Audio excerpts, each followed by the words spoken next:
Oke. Jadi pengertian dan arti penting kepemimpinan. Jadi suatu proses memotivasi pihak lain. Jadi tadi kita berbicara tentang bagaimana cara memotivasi. Nah, sekarang ditanyakan di sini bahwa memotivasi itu butuh seorang pemimpin, gitu ya. Makanya setiap orang mempunyai gaya kepemimpinan masing-masing yang bisa mempengaruhi kinerja serta performa karyawan gitu ataupun bawahan gitu ya. Jadi ada yang namanya leadership style ataupun gaya kepemimpinan. Jadi misalkan ada kita identifikasi ya, banyak sekali karakter-karakternya. Misal, wah kita milih pemimpin karena apa nih? Karena fisik misalkan, karena ganteng misalkan, atau karena cantik. Itu secara fisik ada juga yang seperti itu. Atau karena memang pintar misalkan, ada yang pintar kita pilih jadi pemimpin. Ada juga yang mampu bicara di depan umum dengan baik kita pilih. Jadi tergantung juga ya. Jadi pembuktian-pembuktian yang bisa meyakinkan bawahannya bahwa uh, dia itu menjadi sosok dan tipikal pemimpin yang cocok buat bawahan. Yang pertama ada pendekatan gaya manajerial ataupun managerial style. Jadi pendekatan gaya manajerial ini dilakukan manajer dalam berhubungan dengan bawahan. Biasanya otokratis, demokratis, ada juga free reign. Jadi otokratis itu gaya manajer di mana manajer biasanya umumnya memberi perintah, menuntut bawahan untuk mematuhi tanpa banyak bertanya. Kerjaan ini, gak usah banyak tanya. Nah, itu ya. Itu otokratis. Kalau gaya demokratis, manajer biasanya minta masukan pendapat dari bawahan.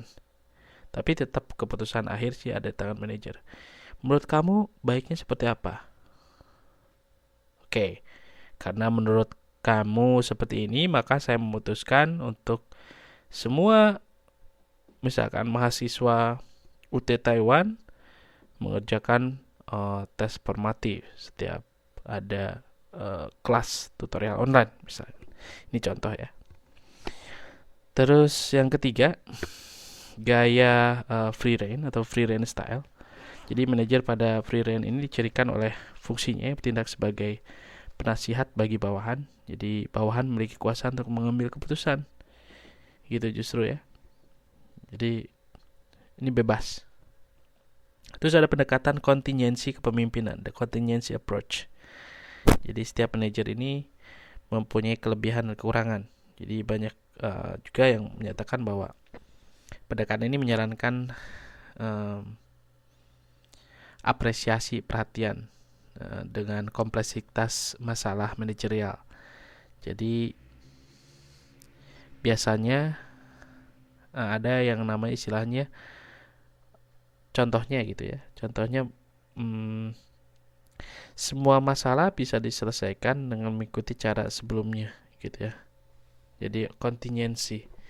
Kalau dalam presiden itu istilahnya ada ataupun hukum itu ada yang namanya jurisprudensi hukum. Jadi memutuskan keputusan hukum karena dahulu sudah ada keputusan-keputusan yang serupa sehingga kita mencontohnya gitu ya.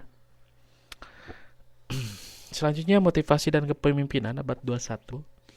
Ada perubahan pola motivasi, changing pattern of motivation.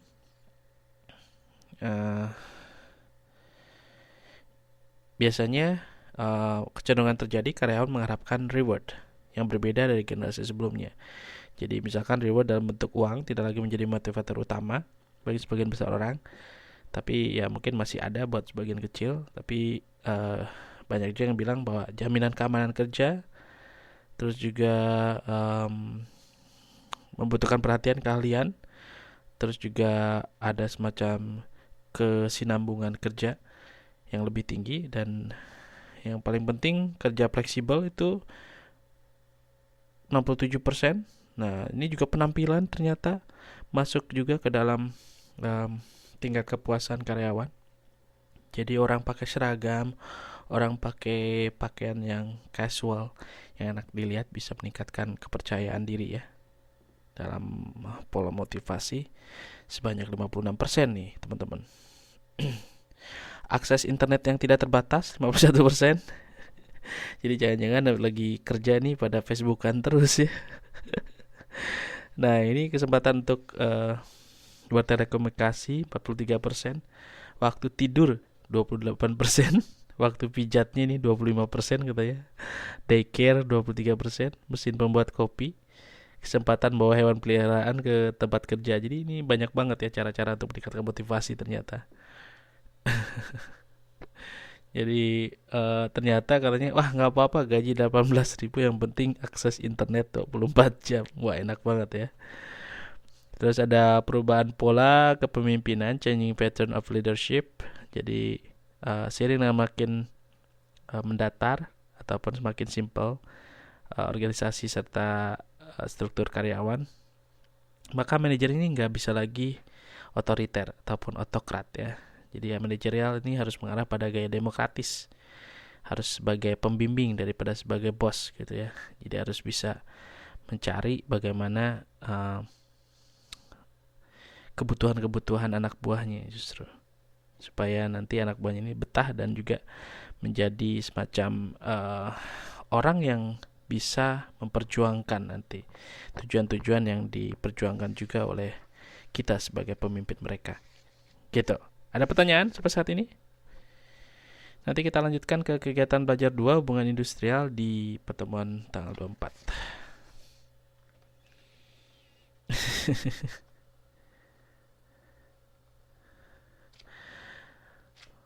Wah, nanti malah pada tidur ya. Sayanya udah ngos-ngosan nih. Oke, ada pertanyaan?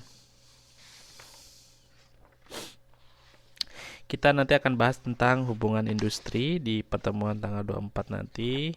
Terus kita juga akan berbicara tentang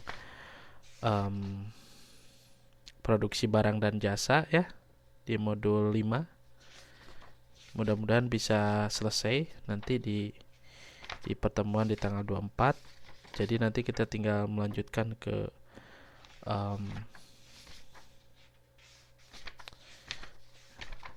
konsep pemasaran dan perilaku konsumen gitu.